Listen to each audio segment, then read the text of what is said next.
Oke, halo semuanya. Assalamualaikum warahmatullahi wabarakatuh. Salam sejahtera bagi kita semua. Jumpa lagi bersama saya di program pembelajaran Fisika Itu Mudah. Oke, kali ini kita akan melanjutkan program kita yaitu pembahasan tentang besaran dan satuan. Oke, kali ini dengan mengambil sub pembahasan yaitu satuan baku dan pengukuran besaran pokok. Ya, oke. Untuk selanjutnya perhatikan uraian dan aplikasi dari konsep-konsepnya atau teorinya. Oke, lanjut ke pembahasan. Oke, sekarang satuan baku dan satuan tidak baku. Kita bahas satu persatu. Satuan baku. Apa itu satuan baku? Yaitu, ini definisinya ini, satuan yang digunakan untuk mengukur suatu objek, hasil pengukurannya, ya, yang dilakukan oleh tiap pengukur atau oleh beberapa orang, itu hasilnya akan selalu tetap atau sama ya. Contoh ya, ada 3 orang siswa, misalkan ya, dia membawa meteran yang sejenis tuh ya. Nah, kemudian suruh mengukur panjang meja. Nah, itu pasti hasilnya untuk ketiga siswa tersebut itu tidak akan berbeda. Ya, paling beda dikit, misalkan yang satu 1 meter misalkan ya, yang kedua pengukurannya misalkan 1,2 cm, 1,2 1 meter 2 cm ya, atau 100,2 cm ya. Nah, anak yang ketiga misalkan hasilnya hanya 98 cm. Nah, itu nggak masalah ya, yang penting dekat-dekat gitu ya, dekat-dekat lah, dekat-dekat, atau 98 cm, dekat-dekat gitu. Jadi nanti hasilnya akan mirip-mirip gitu ya, akan mirip. Nah, atau bedanya dikit aja, misalkan yang satu 1 meter, yang satu lagi 1,0 sekian meter gitu ya, sampai seterusnya. Jadi hampir sama gitu ya. Kalau pas itu tidak mungkin, tapi hampir sama karena di situ ada paralak atau kesalahan melihat eh, ukuran ya gitu, atau salah meletakkan ukuran. Banyak kesalahan-kesalahan yang dilakukan oleh peneliti atau pengukur ya. Oke, lanjut ke pembahasan berikutnya. Nah, berikutnya adalah satuan tidak baku. Nah, kalau satuan tidak baku justru kebalikan dari satuan baku. Nah, perhatikan. Satuan yang digunakan untuk mengukur hasil pengukuran, mengukur hasil hasil pengukurannya yang dilakukan oleh setiap pengukur hasilnya beda-beda. Kenapa sih? Karena alatnya yang tidak baku. Misalkan jengkal, jari, langkah, misalkan ya, depak. Itu berarti ukuran-ukuran yang tidak baku. Jadi saya alamiah ya. Nah, satu jengkal orang A dengan satu jengkal orang B itu pasti beda. Karena ukurannya mungkin beda ya. Ketinggian juga beda. Panjang-panjang jari-jarinya juga beda. Nah, nah itu ya. Contoh misalkan ya, untuk pengukuran yang tidak baku. Contoh ya, pengukuran panjang dengan menggunakan langkah. Misalkan ya, panjang eh, petakan sawah itu kalau diukur dengan meteran pasti kepas ya. Maksudnya tidak menceng-menceng amat lah gitu. Nah, tetapi kalau menggunakan langkah misalkan, ini panjang petakan sawah misalkan 20 langkah. Nah, itu menurut si A. Nah, sekarang si B misalkan mencoba benar nggak tuh pengukuran menurut si A. Nah, dia melangkahkan kakinya. Oh, ternyata tidak 20 dong. Misalkan 21. Nah, itu beda kan, Ber? Nah, berikutnya ada orang C. Saya mau nyoba bagaimana ini panjang petakan sawah itu. Dia melangkahkan kakinya, ya. Nah, ternyata dia tidak 20. Misalkan ada 19 langkah. Nah, itu kan berarti itu tiap tiap orang beda-beda karena langkah orang pasti beda-beda walaupun mirip ya, pasti beda.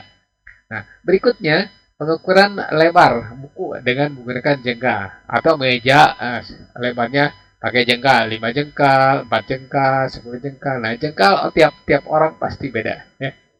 Ya, karena akan panjang jari-jari tangan kan berbeda. Ya, itu ya. Itu ada satuan baku dan satuan tidak baku ya. Itu. Satuan baku itu pasti alat ukurnya sudah diperhitungkan, sudah ada, sedangkan satuan tidak baku alat ukurnya seadanya gitu. Kadang-kadang menggunakan panca indera gitu. Oke, lanjut. Nah, sekarang pengukuran satuan baku dan satuan tidak baku. Nah, pengukuran satuan baku, nah, ya, ini balik lagi nih seperti yang tadi. Ya, saya percepat aja ya karena sama ya. Nah, ini seperti yang tadi ya. Pengukurannya gini biasanya untuk yang baku biasanya menggunakan alat ukur yang ngepas ya. Misalkan meteran, kemudian mengukur massa dengan menggunakan timbangan, mengukur waktu dengan menggunakan stopwatch, sebenarnya kan ya. Ini alatnya udah pas ya, udah dibuat sedemikian rupa sehingga alatnya akurat.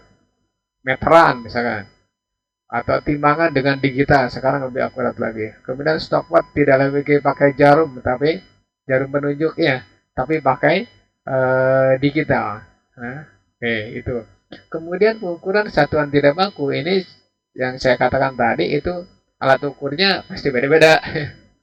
Biasanya menggunakan tangan atau langkah atau panca inderanya ya. Nah, pengukuran panjang menggunakan jengkal, menunjukkan apa menggunakan langkah atau depak ya.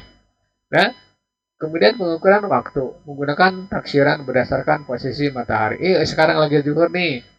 Nah, kenapa sih? Karena matahari pas di atas kepala kita misalnya.